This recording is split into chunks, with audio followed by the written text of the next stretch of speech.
دنیا میں سب سے زیادہ نعتیں نبی پاک علیہ السلام کی لکھی گئیں۔ دنیا کے اندر سب سے زیادہ سیرت کی کتابیں نبی پاک علیہ السلام کی لکھی گئیں۔ سب سے زیادہ تعریفیں حضور کے صحابہ کی گئیں۔ سب سے زیادہ منقبت نبی پاک کی اولاد پاک کی پڑھی گئی۔ سب سے زیادہ تعریف حضور کے شہر مبارک کی گئی۔ سب سے زیادہ تذکرے رسول پاک کی ذات گرامی کے کیے گئے، اور یہ تذکرہ ایسا ہے جو ختم اس لیے نہیں ہو سکتا کہ رب فرماتا ہے وَرَفَعْنَا لَكَ ذِكْرَكَ، محبوب ہم نے آپ کے لیے آپ کے ذکر کو بلندیاں عطا فرما دی، ہم نے یہ ذکر بلند کر دیا۔ جو شعر ہوتا ہے نا، یہ ذوق ہوتا ہے، اور شعر بھی مستند ہونا چاہیے۔ بس وہ اس طرح کا نہ ہو کہ اللہ تعالیٰ معاف کرے کہ اس کے دامن میں نہ کوئی ادبی لہجہ ہو، نہ کوئی شعری حسن ہو، نہ کوئی معنویت ہو، بس شعر ہی ہو جی۔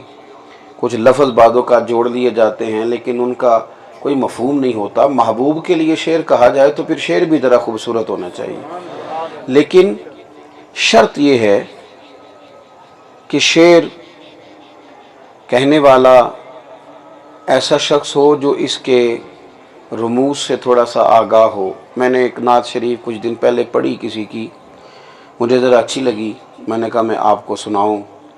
کسی نے بڑے اچھے فکرے کہے ہیں۔ اس نے کہا ہے کبھی درود پہن کر کبھی سلام کے ساتھ، ہوا بھی جاتی ہے طیبہ میں پر احترام کے ساتھ۔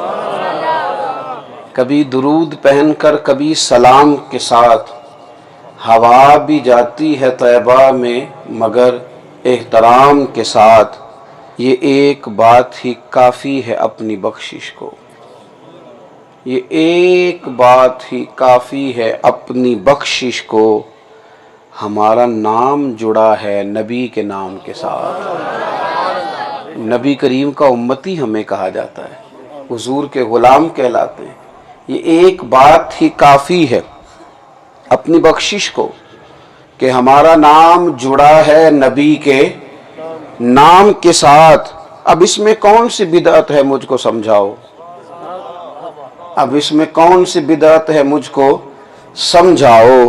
درود بھیج دیا ہے اگر سلام کے ساتھ، درود بھیج دیا ہے اگر سلام کے ساتھ، اور جو بات اس نے کہی حاصل کلام وہ حد کر دی، کہنے لگے گناہ گارو نہ گھبراؤ، بس ان کو یاد کرو، حضور کا ذکر کرو، نبی پاک کے تذکرے کرو، حضور کی محفل سجاؤ، گناہ گارو نہ گھبراؤ، بس ان کو یاد کرو، حضور ہوں گے سرے حشر ہم تمام کے ساتھ۔